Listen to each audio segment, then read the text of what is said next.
Spoiler alert!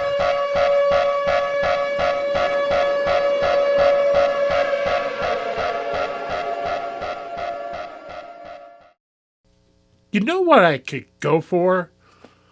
A nice, cold, refreshing glass of Pepsi. It's the cola. Welcome to Spoiler Alert. I'm Ryan, and I was going to do this solo, but I needed some backup. Please welcome from All2ReelToo podcast, Michael Lee Cullen II and Matthew Haas. Tell them a little bit about your podcast. Do you want me to, Matt? Yeah, I'll jump in after you say a few words, and I'll jump in. Sounds good.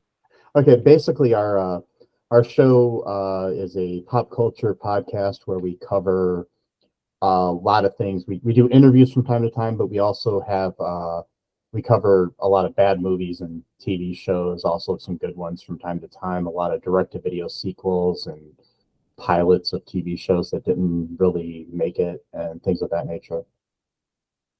We recently covered possibly the best, worst movie of all time called Gone to Maui with Pat Morita is playing one of the characters. It was aired on, I guess, ABC Family back in like 1998, I think it was. Well, actually, I don't think we ever figured out where it was aired. We don't know, but it was made a while ago, and had a lot of fun with that one. So there's lots of things of that nature where once we did I'm not sure if this is a lost episode or not, but we did Beethoven's the Fifth. That was a good one with Judge Reinhold. Pretty much just like to make fun of things, but like in a lighthearted way, you know. Unlike with this one, I think we might be a little harsh on this one. It's just I'm not sure. I have a precognition that this might be a harsh episode. I got sort of like an intuition or psychic premonition, so I'm not sure, you know. We'll see how it goes. We'll see. Yeah. So, how about that Fantastic Four cast reveal, that X-Men 97 trailer, and that wonderful Deadpool and Wolverine trailer? I haven't seen it yet. Well, I guess we gotta talk about Madam Web. From the writers of Morbius and a 2-bit TV director who shut the fuck up and did as she was told, comes the film that kicks off Columbia Pictures' 100th anniversary. Is this really their first movie for the 100th anniversary? Yes. Oh, they had the whole Columbia Pictures 100th anniversary logo kick this off. Oh my God, that's insulting. Wow. And here's the thing about Madam Web. I went into this with a completely open mind. I did a whole video essay about critics who go into movies like Madam Web with their minds made up, and they've already decided what the review is going to be. And there was a good article and video recently over the past couple days that are counteracting that are actively agreeing with what I'm saying. Like Richard Newby had a good article for the Hollywood Reporter where he addresses the negative clickbait headlines for Madam Web and Dakota Johnson.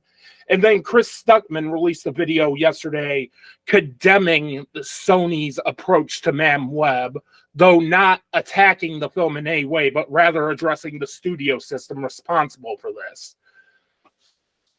I think the marketing was all over the place on this one, or not good enough really either, too. It was selling a different movie than what we saw. Yeah, and even then, when I saw the trailer, I was like, this looks like it could go either way. Mm-hmm. But, oh my God, I fucking hated this movie.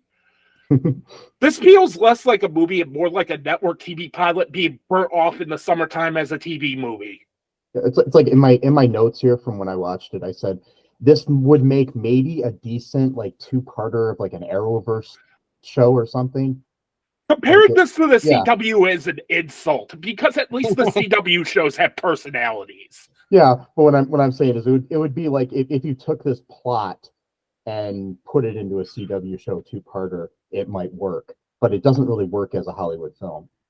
Yeah, it doesn't. I can't even bring myself to do a Madam Web makes blank look like blank analogy. One thing's for sure, I'm not a big fan of the Razzies, but it's going to be next year's surefire Razzie winner. Yeah. Yeah, I don't know. Oh, sorry. Go ahead, Mike. Go ahead, Matt. Well, I was just saying that, like, I went in there too with the same thing. I intentionally did not read any reviews, did not watch anything about it. Just went in there just to watch the movie, and for a while, I kind of liked it because it takes place in 2003 for the most part, and it kind of almost felt like it was made in 2003 a little bit. Like it kind of had that feel, like almost like in a bad way, kind of like the first Daredevil movie. Yeah. They straight up do a scandalous needle drop in it. It's like, I do not want to be reminded of Catwoman. Right. Yeah. And so it does yeah, feel like kind of it's reminded from me of that. 2003. Yeah. Which, fun fact, was the year I graduated high school. Well, there you go. And this probably took place like a month or two after the fact because Beyonce's Dangerously in Love is heavily promoted in this. Yeah. Because you really got to sell Beyonce for this. And speaking of marketing, it's not just Dakota Johnson doing like these Faustian interview responses where she'd rather be promoting anything else. You have Sydney Sweeney. I watched the TV spot on Hulu, and here's Sydney Sweeney with dead eyes trying so hard to sell this movie. Like, the sexiest woman on planet Earth right now. And she's like, it's a mystery, and it's like nothing you've ever seen before. And it's like showing like some of the most boring clips possible. And it's like, I couldn't help but feel so sorry for her in that moment. It's more of a suspenseful thriller. That man's trying to kill you. Which is unique from anything you've seen in a superhero movie. Yeah, I mean, right. I didn't totally hate this movie, but I did think it was a bad movie. What I mean is that, like, I'll break it here, even though people don't do this. I did not go to the movie theater to see this. I found it on my Fire Stick. Oh, wow. Because I didn't want to go and pay for it. And it was worth every penny I spent. But I went coincidentally on opening day because I just wanted to rip the fucking Band-Aid off. Yeah. Wow. I went yesterday, and it was two people. It was me and some other guy. And then about 15 minutes later, like 4 other people trickled in, and that was the entire thing. And the guy who was there, he was waiting for like a half hour for the movie to start.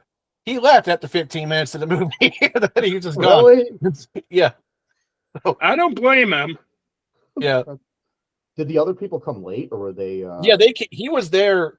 I got there super early because I did not realize that they were going to show 9 full previews before they actually showed the movie. So I was sitting there for a good 25 minutes before the movie actually started, and he was there even before I got there. And then he leaves after 15 minutes. These other people come in after 15 minutes, and I think they did stay. Other people, I even kind of yelled out. I didn't want to yell because I didn't want to scare people thinking I was like a shooter or something like that. But like, I basically was saying, like, there's no end credit scene. Like, you don't need to stay for the whole thing, you know? Yeah. And the thing with this is, yeah, if Sony were smart, they would have tried and find a way to tie this into the Spider-Verse movies or the MCU, something like that. I'm hardcore, like, film however you want it, but Madam Web, if you're going to introduce a character like Madam Web, who's canonically an elderly woman who should be played by Helen Mirren. Yeah.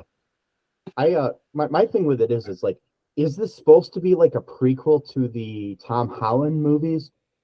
They do not, they dodge naming Peter Parker in this. Despite the fact that Ben Parker is a character in this. And Mary Parker, Peter Parker's canonical mom, is in this. And Richard is named too. It's just the it doesn't it's like it almost feels more like it's in the either the Tobey Maguire or probably not Tobey Maguire, but more like the Andrew Garfield universe. But yeah, even but 2003 would be too late for him to have been born. Yeah, exactly. Like they were hoping like Tom Holland would like agree to like a 2-second cameo or something like this. Because it would narratively made more sense to like set this in the 90s. Yeah. But If I do kind of want to see the Adam Scott Marissa Tomei love story. Yeah. Of all the people, the thing about Mad Web is there's some solid casting choices here in this otherwise piece of shit. Whereas I texted you earlier, Michael, like, yeah, I could legit see Adam Scott hooking up and being with Marissa Tomei. I could see him getting shot. I mean, one of the big exposition dumps is Dakota Johnson being like, it's like you want to get shot in the middle of Queens or some shit like that. Yeah. Which is very like dark, like and that's one of Cassandra Webb's very first lines in this film. Yeah, it's like you know, we're like having a premonition to the fact that her best friend is going to die. You know, it's that's how we're introduced to Ben Parker and Cassandra Webb with these awkward like exposition dumps. Like, oh, so you're a foster child, and oh, you're about to get shot in the future. And all the fun, none of the responsibility. Yeah, right. She's like, oh, that's what he thinks, or whatever. Yeah, and she's totally at the beginning like unlikable, but they do give her a literal save the cat moment. Yeah, where she gives milk to a cat. It's like, you know, it's like you don't have to literally have a cat to make us realize that she's a good person. Yeah. Yeah, another awkward exposition dump. I guess we're both strays. Mm-hmm. Oh God, yeah, I remember that part. But let's go back to 1973. Let's go back to 1973, where Cassandra's mother's meaningly study spiders in the Amazon, as the meme line in the trailer states, and you have generic villain number 4326 kill everyone in that crew. And then generic villain 4326 accidentally shoots Cassandra's mother. And then Cassandra's mother is rescued by a Peruvian spider person. Yep. And I guess spider people have, been around for all of history. Like, Peter Parker isn't unique.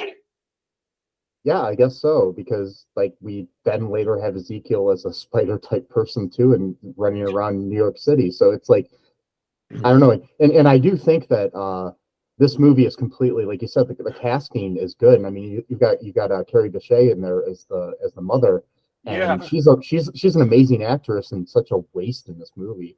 You know, it's like, I don't know. Yeah, but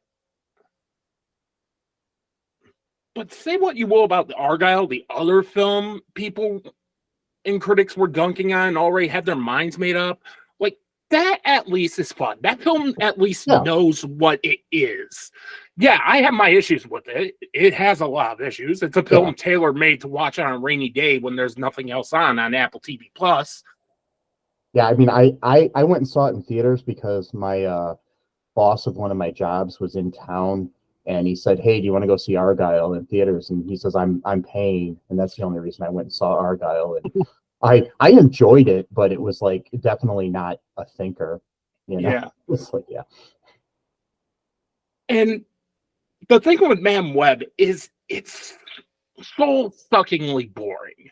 The cardinal sin of any comic book movie is if it's boring, or any TV show for that matter, like your Iron Fist, your Defenders, which, by the way, S.J. Clarkson directed several episodes of.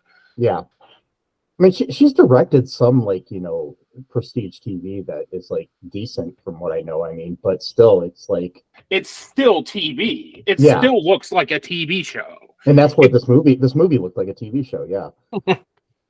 And I mean, say what you will about Morbius. At least that movie was funny bad. Like, Morbius was a top 5 theater experience for me because I had the right crowd. I had the crowd Sony wanted when they released it, because everybody was laughing their ass off, riffing the movie, having a good time with it. I was with my people and I didn't mind. That made that experience enjoyable, because if I didn't have that experience, I wouldn't know started. Yeah. And Yeah, with Morbius, you can still get some bread, some beer, and some weed and riff it. But if you put Madam Web on, everybody's going to look at you and be like, really? Why are we watching this? yeah, I don't. I mean, I don't even see this being like you said, like with Morbius being like a cult like favorite or something. It's not like it's The Room or something where it's, so bad it's good. It's just kind of there more than anything. Yeah. And the thing about Madam Web is I don't get a sense of who Cassandra Webb is as a person. She's a poorly written character. She's just there to move the plot along. Like, why is she the one we're supposed to care about aside from what the script says? Because she's shown to be very aloof. She's shown to be very cold. Like, why should we care about her? I mean, but the most emotion she has in the whole movie, in my opinion, is when she's getting upset about the burgers being pressed wrong on the grill. Exactly. It's like, but I mean, and the thing is, it's like I've seen Dakota Johnson act well in things. Yeah, she's great in the Suspiria remake, Peanut Butter Falcon, one of my favorite films of 2019. Yeah, like she can act. But I don't know what it is lately. Like, she hosted Saturday Night Live a couple weeks ago, probably, or whatever. And it was one of the worst episodes of Saturday Night Live I've seen in about 10 years. And it was mainly due to her. She just seemed like she wasn't there. Yeah, and that was where one of the Faustian lines from this press junket came from, where she said, "Madam Web is like if your boyfriend's dream movie was generated by AI." Like, it seemed like it was written by AI. Yeah. Right. That's being generous. Yeah. I wonder, because you're talking about Sydney Sweeney and stuff, and I wonder if they were going into a different film that they thought was going to be different than what came out. So now they're just like, I guess we got to promote this thing. Like, I wonder if they were sold a different movie experience, and then this is just how it's written. Well, or maybe it was obvious. It was obviously rewritten, re-edited, and a lot of things. Totally not the same script that they sent to Dakota Johnson and Sydney Sweeney and everybody. Don't get me started on the fucking shitty ADR. Oh yeah, like there are times when Ezekiel's talking and his lips do not match his mouth. Yeah, and not just that. Like, there are scenes where it's completely empty, and you could just hear like the actor in the booth. Mm-hmm.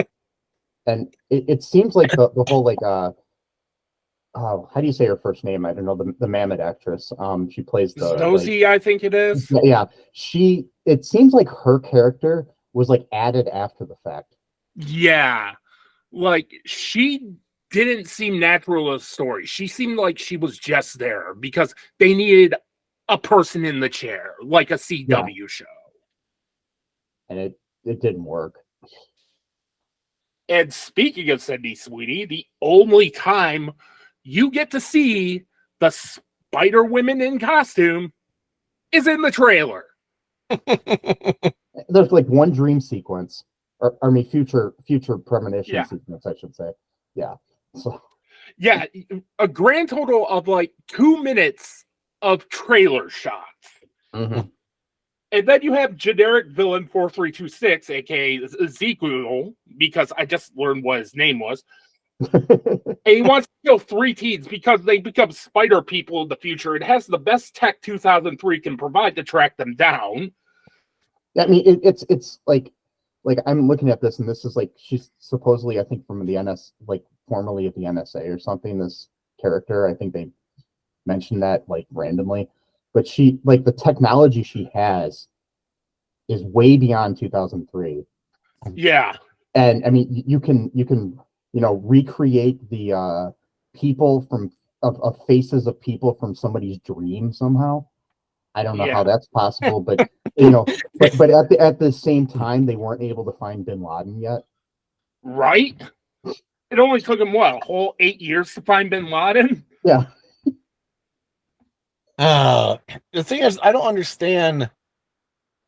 I got 2 points here. For one thing, like you said, the villain, Ezekiel Sims, I looked him up, actually. Apparently, he was not even a villain in the comic books, but then he just made him a villain for the movie, I guess. And He's kind of like a mentor to Peter Parker. yeah, and he keeps always talking about, what he's built, but they never actually show what it is he built, like an empire, a business. Like they never, like, we just know he's rich. Okay, but what did he quote build? Like what they don't say that. And also too, so like Sony and these studios, they have to know at some point like the type of reviews they're going to get for making these movies. So why do you think they continue making these movies the way they do when they know this is going to be the reaction to it? Is it just like a tax write-off, or I mean, like, what is the reason for it? 2 words: rights retaining. Okay, They want to hold that. They want to hold on to the Sony Spider-Man IPs as long as possible. They want to squeeze Disney for more money.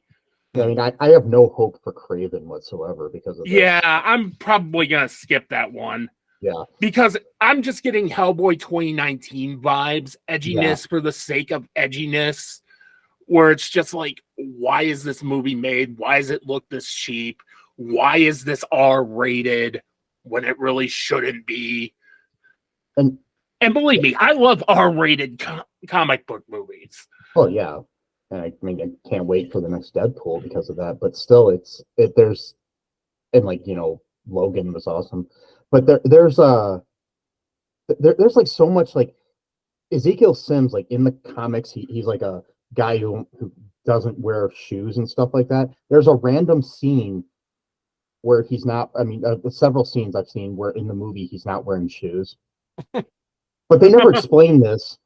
The character is poorly developed as hell. It just bothers me because I've read the background of the character and he seems like a decent character in the comic books, but like he's nothing like this. And he's an older man too in the comic books, but they put him like in his like 40s or maybe early 50s in this, and I don't understand it. What Avi Arad did was just threw a dart at a random Spider-Man character and was like, "There's our villain." And then you have this movie, which keeps hitting the rainy button with its spinning transitions. Mm-hmm. And whenever Cassandra Webb has a vision, it's hitting what I like to call the Halloween 666 opening scene button. And then you get like this jump scared, like fast-headed kind of shit with like the blue tint. Please don't hurt me.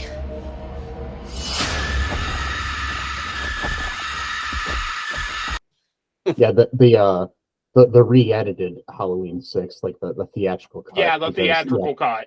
Yeah, the MTV version. Yeah, I don't. It's so weird. Like they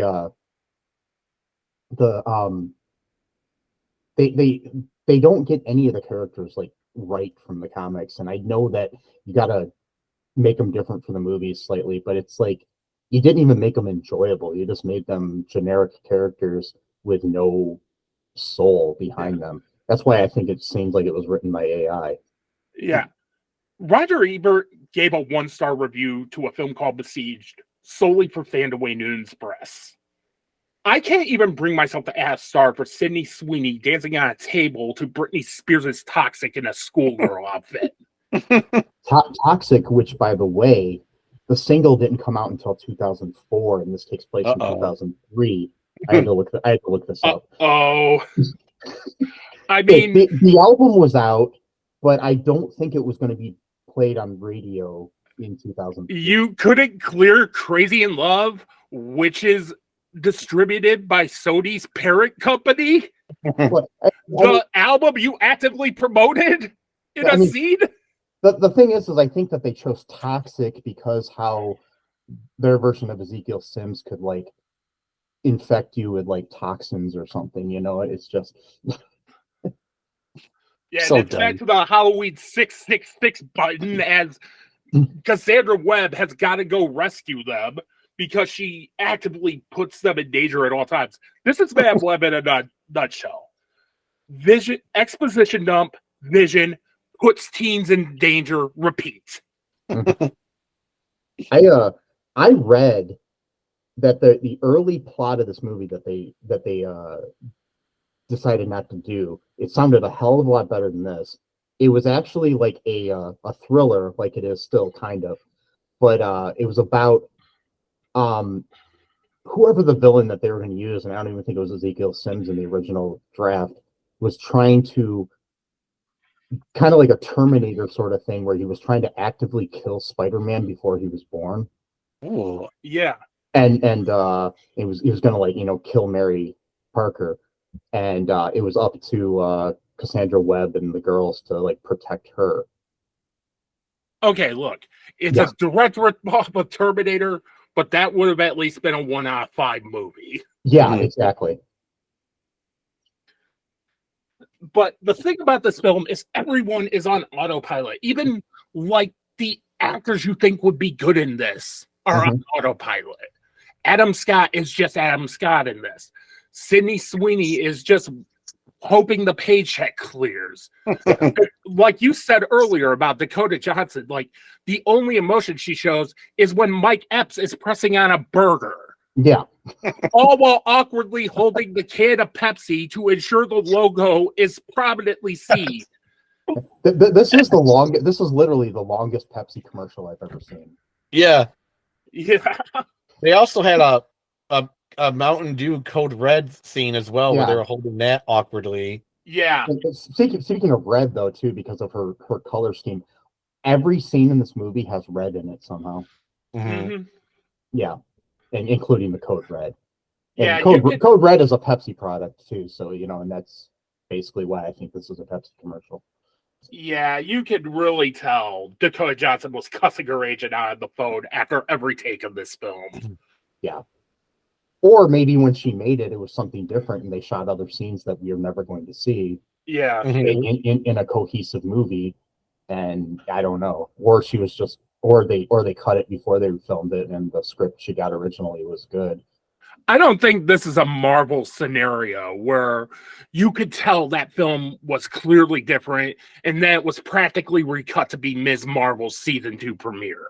Yeah. Like, I think this was what they intended. Yeah. Oh boy. Yeah, there's a lot wrong with this. Yeah. And then Cassandra Webb leaves the teens to go fuck off in Peru. Yep, and leaves them with Ben Parker, just as Mary Parker's about to give birth to maybe Peter Parker. It's because Peter's, they're too chicken shit. Peter's older brother, Paul. Yeah. I wrote this in my notes. You talk about Dakota Johnson's flat effect. I even wrote, the film cuts to 30 years later in 2003, where Cassandra/Cassie is an emotionally stunted paramedic that works alongside her best friend, Ben Parker.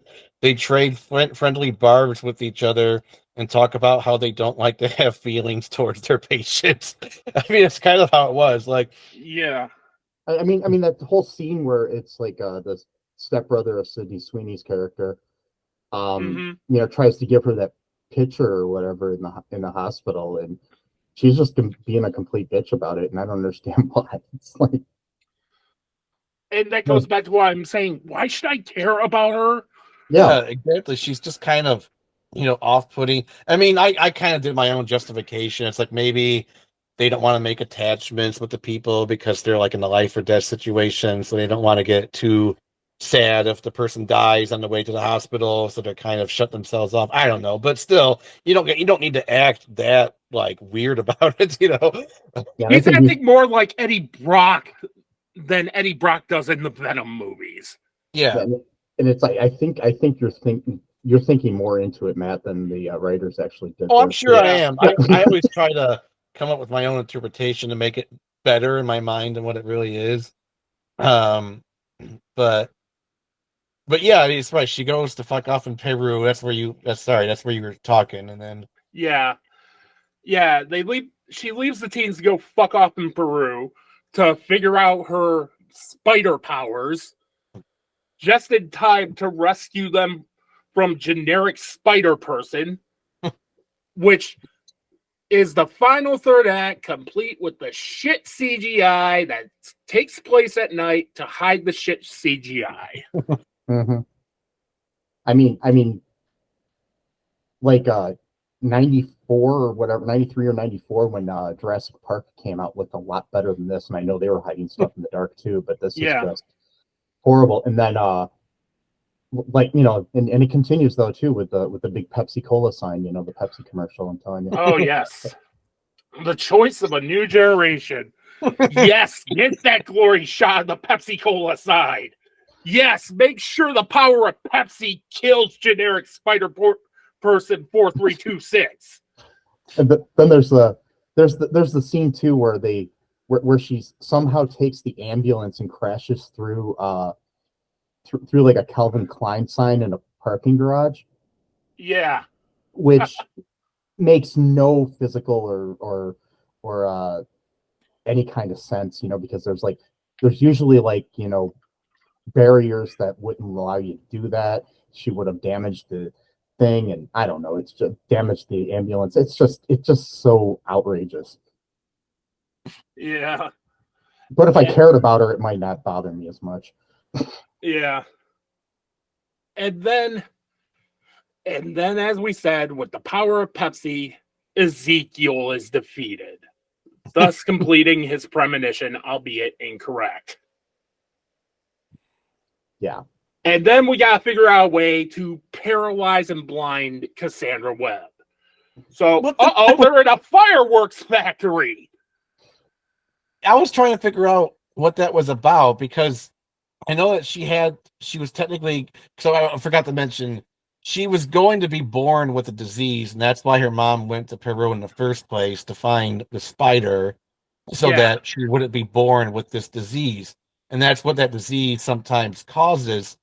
So I was thinking, did like the spider powers get taken from her to paralyze her, or they just did it a different way? Like, I don't really know what that was even about. Like, I think it's the latter. Okay. Because she still has the spider powers. Okay. Yeah, because like in the comics, she was born paralyzed, blind, telepathic, clairvoyant, and she was a mutant as well. So obviously they couldn't make her a mutant in this. So. Yeah. And then they pay off the obvious foreshadowing seed of all the girls learning CPR, as all the girls have to do CPR on Cassandra to bring her back to life. That's right. Yeah. Which kind of stops the movie dead. That's Chekhov's CPR. Yep. Chekhov's CPR. Yeah, I don't know, man. And it's just like, it felt like just like a generic superhero movie from like the early 2000s. Like that, it actually felt like it was made in that era. I don't know if that was intentional either, or if that just happened that way. I don't know, but it just had this, like you said, it was boring. Like the first, I don't understand superhero movies in general. Seem like they all have bad timing. And I think by now they would be able to figure this out, but evidently they don't. They set it up, and then they give the final thing like maybe 15 minutes, 20 minutes, and it's like, how do you guys not learn from this yet? Like you can't set it up 70 or 80% of the movie, and then the final 20% is the end game or end portion of it or whatever. And this definitely did that, you know. It always seems like even when they're trying to do something different, the pacing is always the same, where you have the last like 20% of the movie is a big like action sequence, and the rest of the movie leading up to it isn't. But I don't know, like this one was even worse, because in other ones you at least have like mini action scenes up until the big action scene at the end. Yeah. And more detail and like characters you care about, some comic relief, other things that balance things out, but this just doesn't feel balanced at all. Yeah. I just sat there bored most of the time. I found myself sitting there on Valentine's Day asking myself, why am I watching this aside from a podcast? It like makes you question your life. I was checking my phone for the time constantly to see how much time is expired. I would just I'll just touch it like, okay, it's 5:45, good.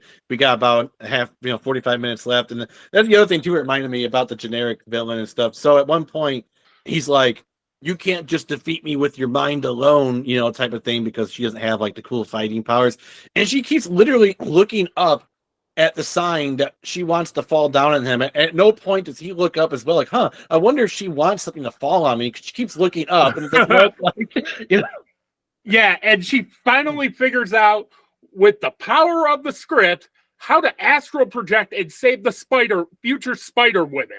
God, that was terrible. Oh my God. Yeah, Oh God, the CGI was horrible too. Oh my God, Morbius had better CGI.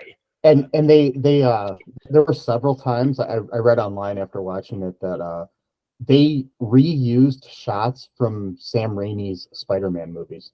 Yeah, I could tell. They reused, I guess, assets as well as actual footage from like buildings and things of that nature from that movie. I mean, it kind of makes sense because that was like, early 2000s New York. Yeah, was in and that the movie, editor kept hitting the Sam Raimi spinning transition button. Yeah. It just kept reminding me that I'd rather be watching one of the Raimi Spider-Man movies. Yeah. At least you cared about those characters. Yeah. And you know who else doesn't care about this movie? The audience. As Bob Marley, One Love is probably going to end up being the #1 film this weekend. And that didn't even get good reviews either. So. Yeah, that got mixed reviews at best. But I saw it today. Like, it's a music biopic, all right. Should I wait until it's on streaming? Yeah, it's very much a streaming movie. Yeah. I don't know about, that's like another tangent, but like music biopics for the past 15 years have not been any good. Like, you got the Ray Charles one, which was great, and Johnny Cash one was really good, and now it just seems like Love and Mercy and Rocket Man. Yeah, it just, those were at least different. Those did something different with the genre. Okay. That's what's good about those two. But yeah, like I know what you're saying, Matt. Like like I watched Respect, the Aretha Franklin biopic. Jennifer Hudson's great in it. Mark Maron's great in it. Forrest Whitaker's great in it, but it just falls flat too. It straight up lifts lines from Walk Hard. Aretha Franklin dead ass says, "Now you just follow me," in the same intonation as Dewey Cox. Yeah, exactly. Like, wow. And I'm like, Walk Hard is a spoof, not a blueprint. Exactly. And in the act of fairness, bit of a tangent here, while we're on the subject of music biopics, like the first act of this, I was on board with the Bob Marley biopic. And then you could tell the studio was like, yeah, what's happening? Yeah, we need to dumb this down for general audiences. Make sure to play all the hits. If you could just do that, that would be great. We need the big performance.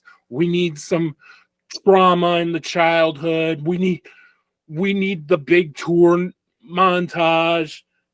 So they Bohemian Rhapsody did. Yeah. Yeah. Which is my least favorite music biopic ever. You could tell the filmmakers wanted to make a Love and Mercy because the film is laser focused between 1976 and 1981, but will keep awkwardly cutting into early parts of his life. This is how much I hate Man Webb. I'm going on a tangent talking about Bob Marley, One Love, which is actually a better movie than this. So, I'm just going to say this bluntly. Nia DaCosta is owed the world's biggest fucking apology.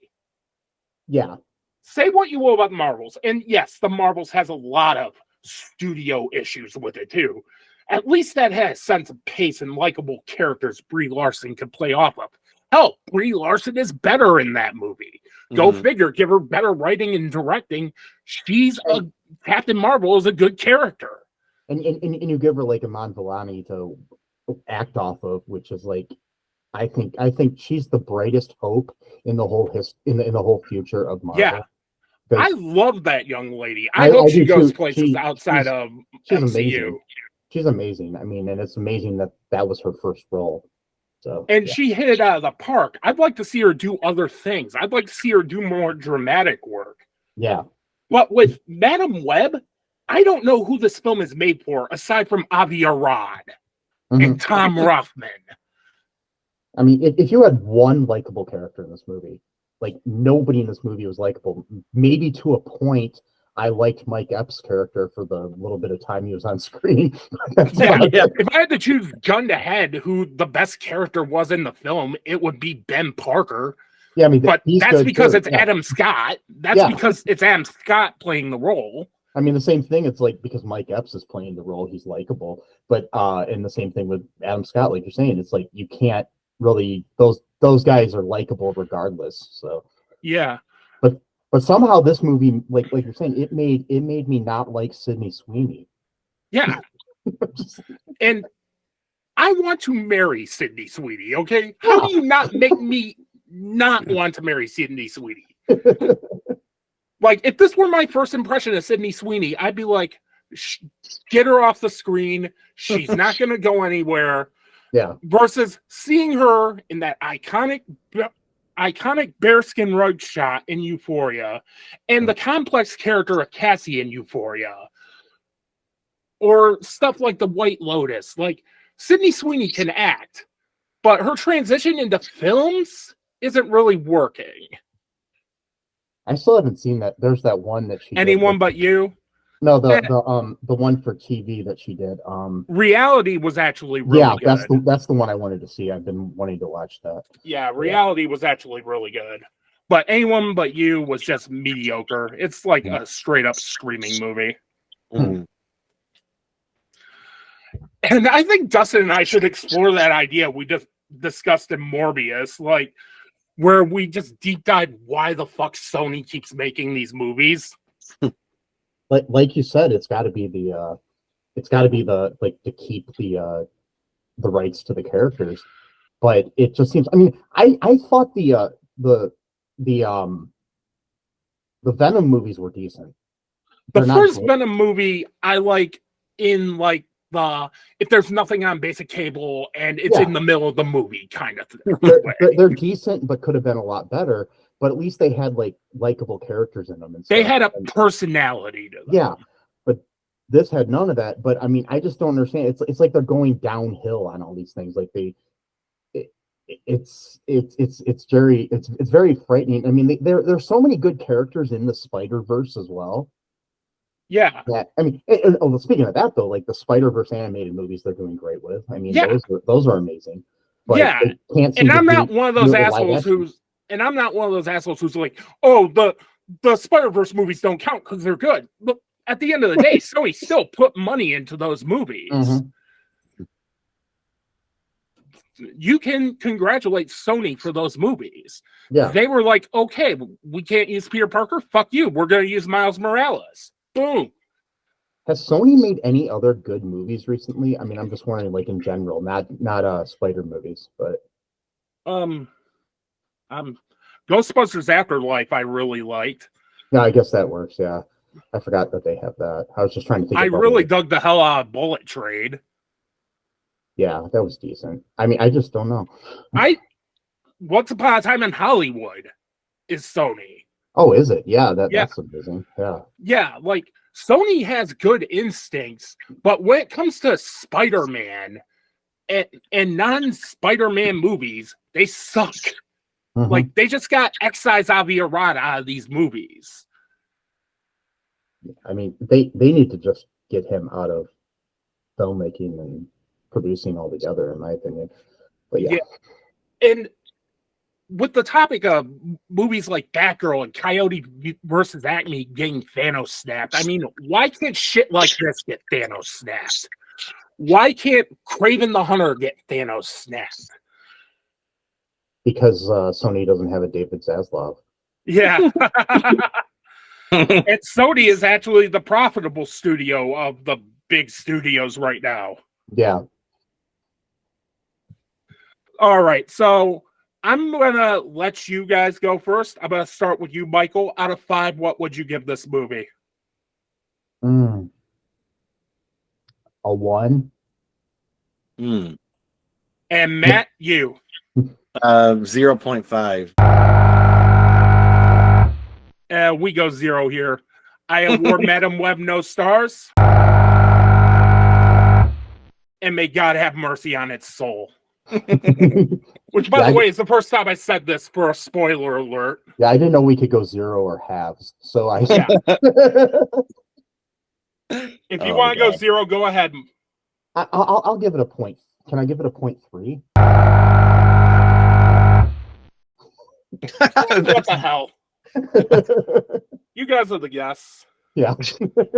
I'll just put it down as a 0 anyway. Yeah. Yeah. That's I just want to say there are a couple things I enjoyed, not much, but. All right. Thank you guys for coming on to this podcast. You're welcome. Be sure to go check them out at all2ReelToo.com. Is there anything else you guys would like to plug? No, that's about it. I mean, we got some good interviews and some good reviews coming up really soon here, so be sure to check us out. All right. With that said, be sure to like, comment, share, spread the word of New Realms Media. Follow me on all my socials at New Realms Media. And until then, I'll see you next time.